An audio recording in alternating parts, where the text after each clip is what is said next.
হরে কৃষ্ণ।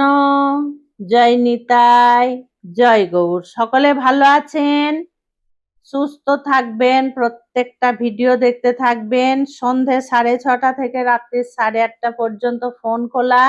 যারা দীক্ষা নিতে ইচ্ছুক তারা আমার সঙ্গে কথা বলে নেবেন। একাদশীতে গায়ে তেল মাখা যায়, সাবান মাখা যায়? এখানে কি বলা হয়েছে? পর নিন্দা, পর চর্চা, মিথ্যা ভাষণ, ক্রোধ মানে রাগ, আর দিবা নিদ্রা। দিবা নিদ্রা মানে দিনের বেলায় ঘুমানো, আর সাংসারিক আলাপাদি বর্জনীয়। কয়েকটা জিনিস এখানে কি বলা হয়েছে? মিথ্যা ভাষণ, মিথ্যা কথা একদম একাদশী ব্রত করে করা যাবে না, বলা যাবে না। পরনিন্দা পরচর্চা করা যাবে না। ক্রোধ মানে এই দিন রাগ করা যাবে না। এবং দিনের বেলায় না ঘুমানোটাই সবচেয়ে ভালো বলা হয়েছে। এবং সাংসারিক যে কথাবার্তা, গল্প গুজব, এইগুলো বর্জন করতে বলা হয়েছে।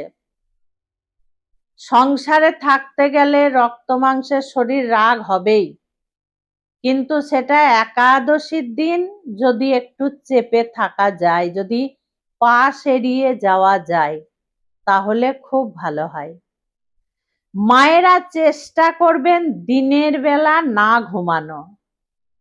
রাত্রি জাগরণ দরকার নেই, রাত্রি জাগরণ সংসারী মানুষদের করা খুব কঠিন।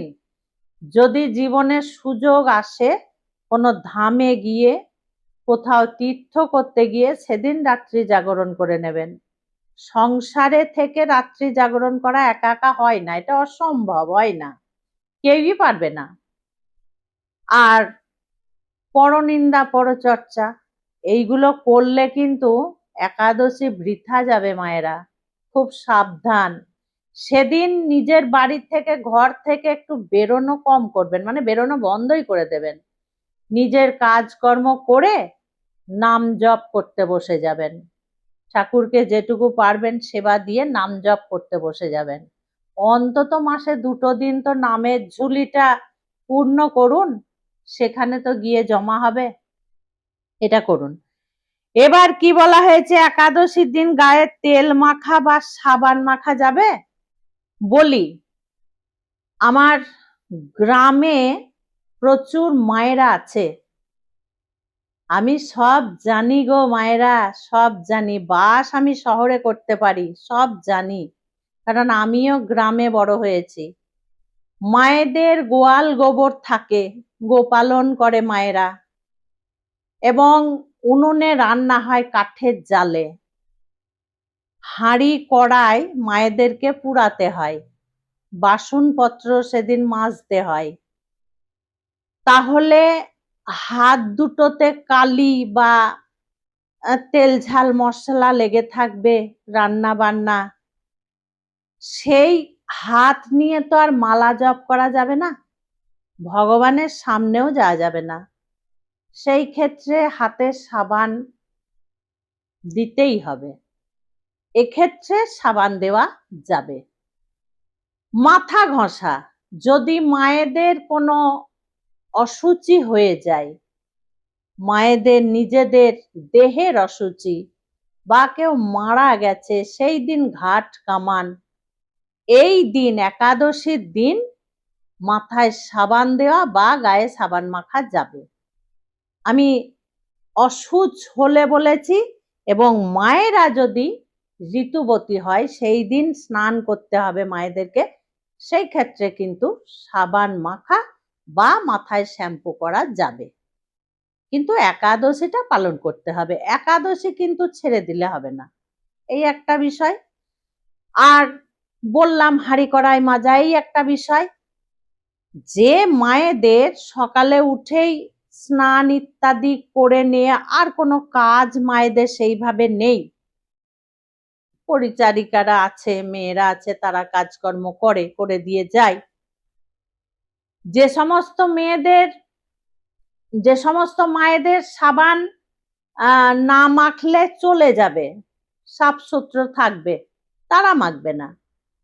এমনি যে আমি স্নান করছি, সাবান না মাখলে কেমন লাগছে, তেল না মাখলে, সেটা করবে না। বাধ্য, কোনো উপায় নেই, তারা করবে। এই দিন হয়তো কোনো শরীরে খারাপ বা কিছু হলে নারকোলের তেল মাখা যায়, কিন্তু সর্ষের তেল মাখা যাবে না। আর এই দিন মায়েরা কোনো ক্রিম বলো, ফেস ওয়াশ বলো বা এই ধরনের জিনিস একটু এড়িয়ে যাওয়াই ভালো। কারণ তাদের মধ্যে কি দেওয়া থাকে কি না সেগুলো তো আর আমরা চোখে দেখতে পাই না। তবে এই দিন সবচেয়ে ভালো জিনিস মাখা যায়। এবার আস্তে আস্তে শীত চলে আসবে, মায়েদের ঠোঁট ফাটে, গাল ফাটে, সেই ক্ষেত্রে সর বা দুধের ভোগ এইগুলো খুব সুন্দরভাবে মাখা যায়, এতে কোনো অপরাধ হয় না। তো এখনো শীত আসেনি, সেটা পরের ব্যাপার। তো সাবান তেল এই দিন এইভাবে মাখবে, শুধু শুধু মাখা বা পরিষ্কার হয়ে স্নান করা সেটা করবে না। হলো, এইভাবে কিন্তু করা যাবে। সবচেয়ে যে ব্যাপারটা, ভগবানের কাছে আমি যাব পরিষ্কার পরিচ্ছন্ন হয়ে, তাতে কোনো অপরাধ নেই, কিন্তু মনে পাপ, মনে হিংসা, লোকের নিন্দা, পরনিন্দা, পরচর্চা, রাগ, এইগুলো কিন্তু বর্জন করতে হবে। আর মায়েদের কষ্ট একটু হলেও দিনের বেলা ঘুমাবেন না, দিনের বেলাটা এড়িয়ে যাবেন, কারণ সেদিন ব্রত তো। দুপুরের দিকে বসে বসে একটু নাম জপ করলে খুব ভালো হয়। এখানে আমি অনেক জায়গায় পড়েছি এবং অনেক মহারাজের মুখে শুনেছি, দিবা নিদ্রাটা কিন্তু বর্জন করতে বলেছে। দিনের বেলায় ঘুমানোটা একদম ঠিক নয়। তবে হ্যাঁ, যে সমস্ত মায়েদের শরীর ভীষণ খারাপ, অসুস্থ, বিছানার শয্যা, অথচ একাদশী ফেলতে পারছেন না, তাদের জন্য কোনো সমস্যা নেই। অনেক মায়েরা আমাকে বলে, মা বিছানায় বসে শুয়ে শুয়ে কি মালা জপ করা যাবে? খুব অসুস্থ হলে পিছনে বালিশ দিয়ে ঠেস দিয়ে বসে, মানে শোয়ার মতো করে বসে মালা জপ করা যাবেই যাবে, কোনো অপরাধ নেই। তবে সুস্থ মানুষ বিছানায় শুয়ে শুয়ে মালা জপ, এটা বড় অপরাধ হয়ে যাবে, এটা করবে না। যে মায়েরা অসুস্থ, যে মায়েদের ক্ষমতা নেই, তারা অবশ্যই করবে। যারা নিষেধ করে তাদের কথা শুনবে না। নামে কোনো বাধা নেই। অসুস্থ ব্যক্তিরা যেভাবেই করুন না কেন, নামের মহিমারা পাবেন। নামের মহিমা আপনারা অবশ্যই পাবেন, নামের ফল আপনারা অবশ্যই পাবেন। তবে সুস্থ মানুষরা শুয়ে শুয়ে জপ করবেন না। মা বিছানায় শুয়ে শুয়ে বিছানায় বসে কি জপ করা যাবে? অবশ্যই জপ করা যাবে, অসুবিধা নেই। তো এইভাবে সব বলে দিলাম, কোনো অসুবিধা হবার কথা নয়। যদি কোনো অসুবিধা হয়, আরো প্রশ্ন থাকে, মায়েরা আমাকে জিজ্ঞেস করে নেবেন, মেসেজ করবেন, ভিডিওতে কমেন্ট করবেন, আমি সেই অনুযায়ী আবার ভিডিও বানাবো। খুব ভালো থাকবেন, সুস্থ থাকবেন, এইভাবে প্রত্যেকটা ভিডিও দেখতে থাকবেন। আজকে আসছি। হরে কৃষ্ণ, জয় নিতাই, জয় গো।